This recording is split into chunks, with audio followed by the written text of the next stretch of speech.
Meaning of flour. Flour. Flour.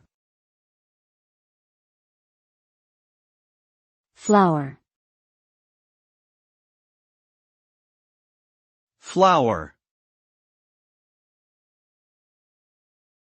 Flour is a fine powder made by grinding grains, seeds, or roots. The most common type of flour in Western countries is wheat flour, which is used for making bread, pasta, and pastries.